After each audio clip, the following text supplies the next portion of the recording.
Hello friends, welcome to my new video. তোমরা সবাই কেমন আছো? আশা করি ভালো আছো। আর তোমরা নিশ্চয়ই দেখতেই পাচ্ছ আজকে আমি এসেছি আমাদের জমিনে ধান ঝাড়ানো হচ্ছে, তো সেটাই তোমাদের সাথে শেয়ার করার জন্যই এসেছি। আমি আর কি নিয়ে ভিডিও বানাবো বলো, গ্রামে তো থাকি, তো এই সব নিয়েই ভিডিও বানাবো। আর কি আছে আমাদের গ্রামে, তো যেগুলো আছে সেগুলো নিয়েই আমি ভিডিও বানাচ্ছি। আর যেহেতু আমাদের বাড়িতে ধান ঝাড়ানো হচ্ছে, তো সেটাই নিয়েই আমি ভিডিও বানাচ্ছি। আর আমি তো কথা বলতে পারি না ঠিক করে, সেটা তোমরা জানোই। আর আগে আমি সবসময় বলেছি, আজও বলছি, তো তোমরা একটু ম্যানেজ করে নিও। তো যাই হোক, দেখতে থাকা ভিডিওটা অবশ্যই ভালো লাগবে। আর আমার পাশে থেকো। মানে আজকে খুবই রোদ্র উঠেছে, তো তাকাতেই পাচ্ছি না, দেখতে পাচ্ছ? মানে তাকাতেই পাচ্ছি না, খুবই রোদ্র উঠেছে টানা 5-6 দিন ধরে। মানে যেভাবে মেঘলা হয়েছিল, মেঘ উঠেছিল, মানে রোদ্রই দেখা যাচ্ছিল না। আর আজ এতটাই রোদ্র তাকাতেই পাচ্ছি না। আমাদের এখানে বৃষ্টি হয়নি, তবে হালকা হালকা হয়েছিল, একদম হয়নি বলা যাবে না, হালকা হালকা হয়েছিল। আর অন্য জায়গায় তো আমি দেখেছি, মানে মোবাইলে দেখেছি যে পুরো ডুবে গেছে। মানে ওদের যে কী হচ্ছে কি বলবো, এতটা কষ্ট করে সব যদি ডুবে যায় কীভাবে হবে বলো। তো যাই হোক, তো চলো পুরো জৈবনটা তোমাদের ঘুরে দেখাই। আর কারা কার করছে সেটাও তোমাদের দেখাই। ওটা হচ্ছে আমাদের মেন রোড, মানে আমাদের জৈবিনটা মেন রোডের কাছে একদম। এই দেখো মহিলা সংঘ কাজ করছি, মানে যারাই কেটেছিল তারাই বইছে, তারাই সব কিছু করছে।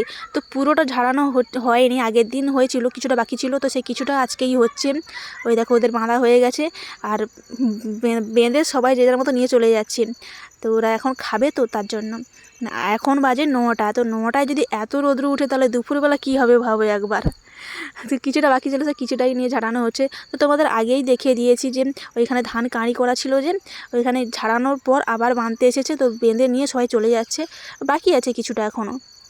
আর আমি যখনই সময় পাচ্ছি ভিডিও করছি। এই দেখো সবাই খেতে বসে গেছে, সবাই বাড়ি থেকে যে যাভাবে খাবার এনেছে সেটা খাচ্ছে। আর আমি এখন কি কাজ করি সেটাই তোমাদের দেখাচ্ছি, চলো। এই দেখো আমি সবথেকে ভারী কাজ করছি, দেখতে থাকো। আমি কী বলবো, এত ভারী কাজ, এত কষ্টের কাজ, মানে আমি আগে কখনো করিনি। এই দেখো আমি শুধু এই কাজ করছি, আমি আরও অনেক কিছু কাজ করেছি। মানে ধান তুলেছি, ধান হাত থেকে সব কিছু করেছি। ধান বইতেও পারি, ধান ঝাড়াতেও আমি পারি, সব কিছুই পারি।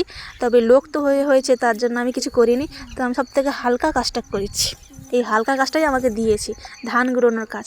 তবে আমার কাছে মনে হচ্ছে না এটাই সব থেকে ভারী কাজ। মানে কি বলবো, খুঁজে খুঁজে ধান তুলতে হচ্ছে, মানে খুবই ধান পড়েছে। তো সেই ধানগুলোই আমি গুঁড়োচ্ছি। এই দেখো কতগুলো ধান গুঁড়েছি, দেখতে পাচ্ছ কি? এই দেখো। তো চলো পুরো ভিডিওটা দেখো, অবশ্যই ভালো লাগবে, লাস্ট দেখবে। আর আমি তখন ধান গুঁড়োই।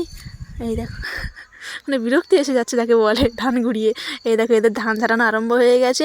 আর ওই কাকিমাকে দেখো, মানে কালো চশমা, তার উপরে মানে গামছা টামছা দিয়ে এমনভাবে রেখেছে না, যেন কিছু দেখাই যাচ্ছে না, মানে চিনতেই পারবে না যে কাদের বাড়ির বৌমা, তাই না?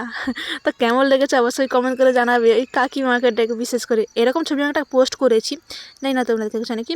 এই দেখো, মানে ওকে এত সুন্দর লেগেছে না, তার জন্য ওকে ছেড়ে যেতে চাইছি না আমি, বারবার করে দেখাচ্ছি কাকিমাকে, তাই জন্য। তো চলো এবার আমি বাড়ি যাব, তো রান্না তো করতে হবে। আর এতটাই রোদ্র উঠেছে যে এখন বাজে 12টা, মানে এতটাই রোদ্র উঠেছে যে মাথায় গামছা দিয়ে আসতে হচ্ছে আমাকে। আর কি কি কাজ করি সেটা তোমাদের দেখানোই হয়নি, মানে আমার ভিডিও করার মতো লোকই ছিল না। আমি একাই ভিডিও করেছিলাম, একাই সব কিছু করেছি। যখনই সময় পাচ্ছি তখনই একটু একটু ভিডিও বানাচ্ছি। তো আজকের ভিডিওটা এ পর্যন্ত। ভালো লাগলে লাইক কমেন্ট শেয়ার করে দিও, আর ফলো করে দিও। টাটা, সবাই ভালো থেকো।